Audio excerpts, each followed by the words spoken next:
We are back now on the Chip Shot Football Podcast to continue with more coverage around the NFL, and we have to talk about the trade deadline that came and went yesterday. The 4 p.m. Eastern Time deadline was filled with a lot of surprises, a lot of moves yesterday leading up to that deadline, and I gathered here about 5 of the trades that really made the most noise, in my opinion, and just overall, 4 out of the 5 that I really like. So, starting off with the first one here, I actually have it up here for you guys. We're going to talk about Tre'Davious White. Tre'Davious White being traded from the Los Angeles Rams over to the Baltimore Ravens. The Rams get a 2026 7th round pick back from the Ravens, while the Ravens get obviously Tre'Davious White and also a 2027 7th round pick. And for the general basis of this trade, obviously it addresses the secondary for the Baltimore Ravens. That was their biggest weakness. That was something I was questionable of when they traded for a guy like Diontae Johnson. I thought, this doesn't really address what they're missing, right? Their secondary was still not looking very great out there against the Broncos. Obviously, they ended up destroying them. But for the meantime, for games where you're going to face more potent offenses, I thought they have to address it some way, somehow, get somebody in there to help it out. And they brought in Tre'Davious White, who hasn't played since week 4. He's been a healthy scratch for the most part for the Rams since that time. And, I think Sean McVay actually described it as just not an ideal situation for Tre'Davious White there in Los Angeles. And he just kind of, I'm assuming, fell out of favor there in Los Angeles, right? So he gets an opportunity here to go right away to a contending team. Not like the Rams weren't, but the Ravens have been steamrolling a lot more teams than the Rams have. So he gets an opportunity here to go to a very good contending team, and hopefully for the Ravens, right, they can get the best out of Tre'Davious White, who has been struggling with injury, who hasn't played in a good amount of weeks now so far. So I don't know how much involvement he'll get right away, but this is a veteran player, an all-pro, Pro Bowl type of player as well in the past with the Buffalo Bills. So how they maneuver, Marlon Humphrey's going to be the number one, but opposite of him, they've had Stevens across from him or their rookie Nate Wiggins. I'll be interested to see where Tre'Davious White fits in that rotation, or around the formation as well. But overall, it was a trade that I liked. It addressed what the Ravens were looking for, and now everyone's kind of got their final team going into the home stretch of this thing. So we'll see how much Tre'Davious White gets involved, along with Diontae Johnson, who was traded a couple days before this. But the next move I wanted to talk about was staying in the AFC North, talking about the Pittsburgh Steelers, where they finally got that wide receiver they've been searching for this entire time. It's been Brandon Ayuk, it's been Devontae Adams, DeAndre Hopkins, Deebo Samuel there for a brief second. And, it ended up being Mike Williams of all these guys. And what's funny about this move is that in the offseason, because Mike Williams was a free agent this offseason, he actually had the Steelers on his scheduled, visits during the offseason, but he had the Jets right before them. And obviously he liked it enough to stay there in New York and not have any more visits. So that's where the connection originally came from. And because Mike Williams obviously didn't really work out there in New York, right, when they brought in Devontae, already having Garrett Wilson, and then that mix-up situation there with Aaron Rodgers about the ending of the game against the against the Bills, I want to say, where maybe Mike Williams ran the wrong route or whatnot, according to Aaron Rodgers. It felt like it wasn't going to work out since then. And with this connection to the Steelers obviously looking for a wide receiver. There was reports that they had talks with the Seahawks about DK Metcalf. They were interested in Darius Slayton. Courtland Sutton was a name that we talked about on here, but it ultimately ends up being Mike Williams. And the Steelers only trade away a 5th-round pick for him, and they already had another 5th-round pick on top of that. So really not too big of a cost there. And it addresses a spot that they desperately needed, right? Across from George Pickens, bringing in a veteran guy like Mike Williams. And the biggest thing about him is hopefully he can just stay healthy and really contribute. And I think he'll have opportunities to do that here more so than in Green Bay, just because here he is going to be the number 2. As the sooner he gets involved and more accustomed to this playbook, he is going to play and he is going to be out there. So it's great to see. Again, hopefully he stays healthy, and if he does, with what he brings along with Russell Wilson, a similar mold to George Pickens, and how both of them are ideal targets down the field for Russell Wilson. I love this move for the Steelers to at least address that wide receiver position. I wasn't expecting Preston Smith, though. Preston Smith came over from the Packers after the Steelers traded a 7th-round pick to the Packers for Preston Smith. And today, I saw a report that Preston actually requested a trade from the Packers a couple weeks ago. So, I felt that he was a big contributor to their defense, or that he at least wasn't expendable in my estimation. But clearly he was. Clearly he wasn't happy there because he did ask for a trade. So one of the biggest points that he made today was that he was very excited to come back and play in a 3-4 scheme and, contribute to a scheme that actually fits him, that he actually has a lot of comfortability playing in. So I like this move just because now, looking at a big picture, I wasn't expecting it, but now that it is done, it is official, he is added to Alex Highsmith, TJ Watt, obviously, and Nate Herbig. Now you have 4 guys,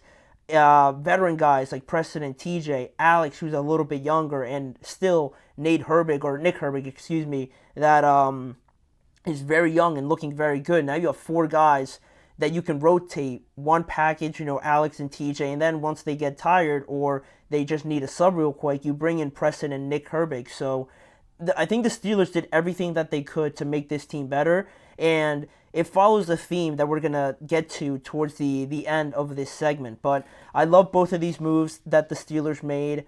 Also, I will admittedly say, being a Steelers fan, I don't love it as much as this move, right? I think this move definitely took the cake for me, or is in contention, right? Because Marshon Lattimore going over to the Washington Commanders made so much sense, and it's just a perfect fit for what the Commanders are needing, right? Because in the official parts of this trade, the Commanders get Marshon Lattimore and a 2025 5th-round pick, while the Saints were able to give up Lattimore, and they're also going to get a 2025 3rd-round pick and a 4th-round pick also in 2025. So, yeah, the Saints get picks back for where they were right now in the season. Their season was pretty much done with, wrapped up after they fired Dennis Allen, losing 7 straight games, and the most recent one being to the Carolina Panthers, right? This team really just deflated as the season went on. So trading a guy and getting some assets back for Marshon Lattimore, I think it's good value for the Saints, right? Trying to start this rebuild process that they have going.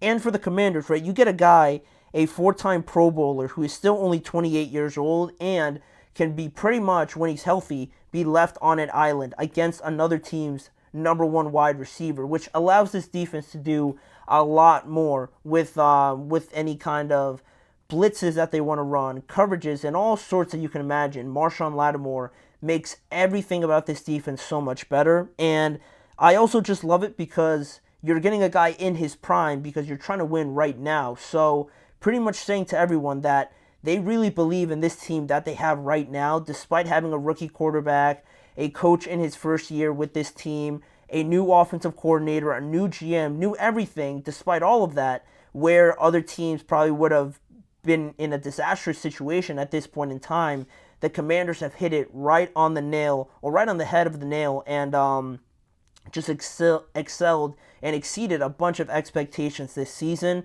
So it looks like they're really going for it. They believe they can win the division. They believe they can make some noise in the playoffs, and just all stemming really from Jaden Daniels and just executing that draft pick to perfection. It's awesome to see. I love seeing teams like the Commanders, teams like the Texans, like the Lions a couple years in the making, make this next step and really, putting their foot down and saying that we are really contenders now and going forward. So that's why I like this move so much. I think Marshon, wherever he was traded, other than the Chiefs, admittedly, that would have stunk if he went to the Chiefs. But this, I think, it just makes it a lot more of an even playing field with with a lot of the teams in the NFC, just making for more entertaining games. Then after that, this was also in contention for one of my favorite trades, just because, again, much like the Marshon Lattimore deal, this trade to get Zadarius Smith over to the Lions was one of the most obvious ones that just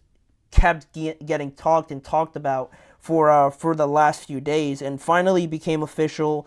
The Lions get Zadarius Smith and a 2026 7th-round pick, while the Browns get a 5th-round pick in 2025 and a 6th-round pick in 2026. And obviously, it just addresses the injury that the Lions sustained with the injury to Aiden Hutchinson, him being done for the year. You need a pass rusher for as good as this Lions team is, just bullying, beating everybody up, and beating everybody by at least like 10 points.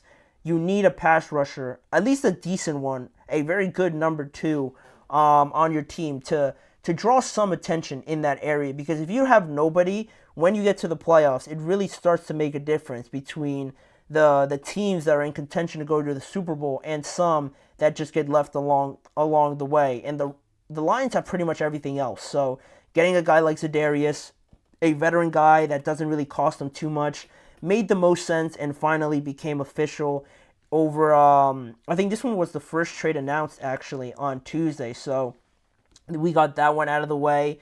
But there's always going to be one that was a little bit questionable, right? Unfortunately, the Cowboys just continue to confuse everybody with their decisions. The Cowboys traded for Jonathan Mingo. You know, there was the talks that they needed more on offense. They needed a guy opposite of CeeDee Lamb. We're not going to sit here and bash Jonathan Mingo, but it is just a little confusing, and it looks worse, to be honest, when this trade is made and you give up a 4th-round pick to the Panthers, and Dallas gets Jonathan Mingo in a 7th-round pick. It looks worse, obviously, because everybody just right away compares to the DeAndre Hopkins going for a 5th, Mike Williams going for a 5th. I think Amari Cooper went for not that much either. And Devontae Adams, the same thing.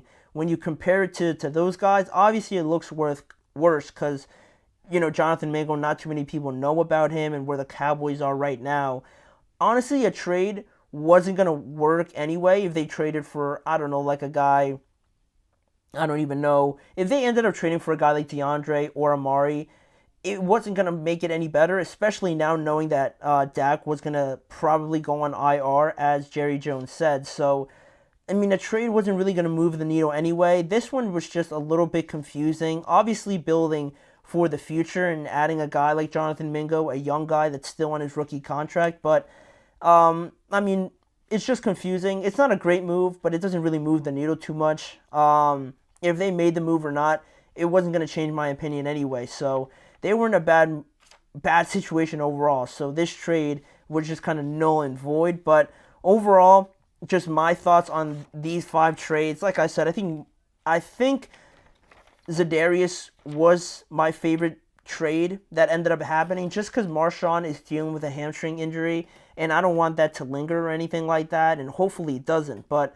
I think Zadarius, he's been producing at a high rate for a very good number 2 pass rusher, so him joining this juggernaut of a Lions team does end up being my favorite trade. But Marshon could easily exceed that if he's healthy, he plays right away, and he's everything that we all know he can be. So overall, all these trades were awesome. And the theme that I was talking about just from trade deadline day is that all these teams that watch the Bills get better, that watch the Chiefs get better, and you know, those are already contending teams. So for them to go out and be proactive and get better, I liked how these other good teams that have good records and that are in good spots also weren't just sitting around on their hands and thinking like, oh, well, like, why are we even going to try? The Chiefs got DeAndre and the Bills got Amari. What's the point? No, they went out, they got players, they also tried to get better. And, you know, with everybody now having their final rosters and really, like I said, trying to get better, it's going to make the second half of the year that much more entertaining.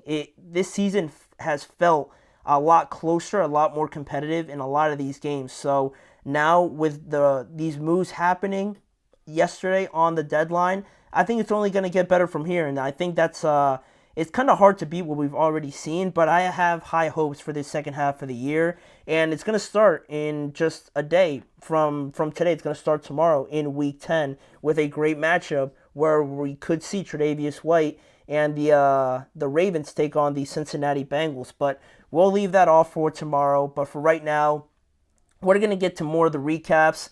Starting off with the Eagles game, they won 28-23, but it was a lot closer than it should have been. Why?